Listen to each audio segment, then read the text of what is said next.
উত্তরাঞ্চল দুইভাবে অবহেলিত। প্রথম হচ্ছে যে অতীতের ফ্যাসিবাদী সরকার বাংলাদেশের সব অঞ্চলের উপরেই অর্থনীতিকে ধসে দিয়েছে। এই ধস এমন যে আমরা ঋণের সংস্কৃতিতে আছি, বিনিয়োগ হয় নাই, কর্মসংস্থান হয় নাই, যুব বেকারত্ব বেড়ে গেছে, নারীর বেকারত্ব বেড়ে গেছে। তার সাথে উত্তরাঞ্চল বৈষম্যেরও শিকার হয়েছে। তার মানে দুইভাবে উত্তরাঞ্চল ক্ষতিগ্রস্ত হয়েছে। আমরা বিশ্বাস করি কিভাবে অর্থনীতিতে প্রাণ আনা যায়, অর্থাৎ বিনিয়োগ বাড়ানো যায়, এবং কোন কোন ক্ষেত্রে উত্তরাঞ্চলের উদ্বৃত্ত আছে সেখান থেকে গড়ে তুলে শিল্পায়ন করা যায়। যার ফলে আমরা ইতিমধ্যেই অনেকগুলো বিষয়ের আমরা নির্দেশ করেছি যেখান থেকে শিল্পায়ন করা সম্ভব, কৃষিজাত পণ্যের শিল্পায়ন সম্ভব।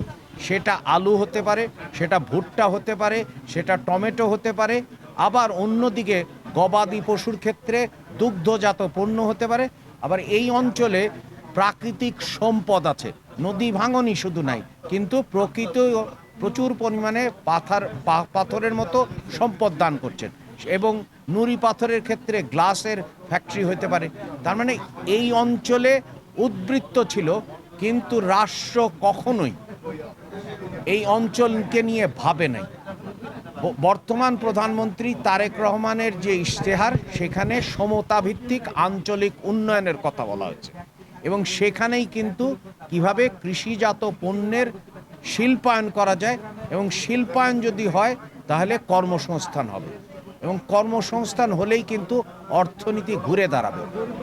আপনারা এও জানেন বিএনপি সরকার বারবার উত্তরাধিকার সূত্রে ধ্বংসপ্রাপ্ত অর্থনীতি পেয়েছে, কিন্তু প্রতিবারই তাদের কৌশল দ্বারা, তাদের কর্ম দ্বারা অর্থনীতিকে ঘুরে দাঁড়িয়েছে।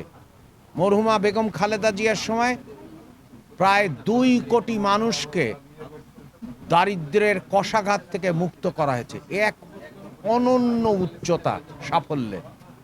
অন্যদিকে শহীদ প্রেসিডেন্ট জিয়াউর রহমানের সময় জনশক্তি রপ্তানির মাধ্যমে মানুষের মধ্যে কর্মসংস্থান প্রদান করা হয়েছে। এখন যে জ্বালানি সংকট চলমান, আমরা আশাবাদী যে আমাদের কর্মকৌশলের মাধ্যমে, যেমন বহু রকমের সূত্র থেকে জ্বালানি সরবরাহ ব্যবস্থা করা হবে, সেটা উত্তর আমেরিকা হোক বা আফ্রিকা হোক, এবং বহু রকমের জ্বালানি সরবরাহ করা হবে। ইতিমধ্যেই অর্থায়ন নিশ্চিত করা হয়েছে, এবং তার সাথে সাথে আমরা প্রতিজ্ঞাবদ্ধ যে জ্বালানি দাম বাড়ানো হবে না।